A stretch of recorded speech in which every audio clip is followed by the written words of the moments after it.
Бизнес зовут в тюрьму. Сегодня в общественной приемной коме предпринимателям рассказали о перспективах сотрудничества с региональным УФСИН. Как оказалось, колония – это не только исправительное учреждение, но и успешное предприятие. Так, в коме на сегодняшний день в местах лишения свободы трудоустроено 55% осужденных. Однако желающих работать и встать на путь исправления намного больше. А потому система исполнения наказания открыта к сотрудничеству с представителями бизнеса. Труд, как известно, облагораживает человека. А в случае с осужденными это не только так называемая ресоциализация, но и возможность возместить ущерб, который они причинили гражданам и государству.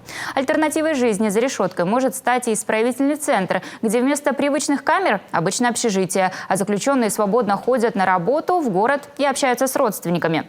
Но в исправительный центр попадают лишь осужденные на принудительные работы и те, кому суд смягчил условия отбывания наказания.